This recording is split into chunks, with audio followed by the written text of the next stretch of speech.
Mummy இதெல்லாம் எதுக்கு பொறிக்கிறீங்க? இதுதான் மம்மியோட ஹேர் கலரின் ரகசியம். மம்மியோட ஒயிட் ஹேர் இதை போட்டதை எவ்வளோ கலராக மாறுதுன்னு பாரு. எல்லாம் பார்லருக்கு போயிட்டு இதுக்கு செலவு பண்ணுறாங்க ஹேர் கலர் பண்ணுறதுக்கு. நாங்கள் ஃப்ரீயாக பண்ணுறோம். Best cheap and best colouring product. சீப்பாக எங்கேயுமே கிடைக்காது ஒரு ஹேர் கலர். அதே மாதிரி ஃப்ரீயாக நேச்சுரல், எந்த ஒரு சைடு எஃபெக்ட் வராது. Natural hair colour. No skin problem. No skin problem. Eye problem வராது. No need to spend money. Free of cost. Free free free free 100% free for hair colour.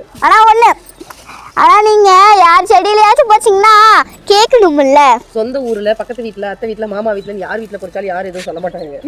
கேட்கவும் தேவையில்லை. இதுக்கு நம்ம இஷ்டத்துக்கு எவ்வளோ வேணாலும் பொறிச்சு தேய்க்கலாம். இதெல்லாம் போட்டு விடுங்க. ஆமாம், இதெல்லாம் போட்டு விடுவோம்.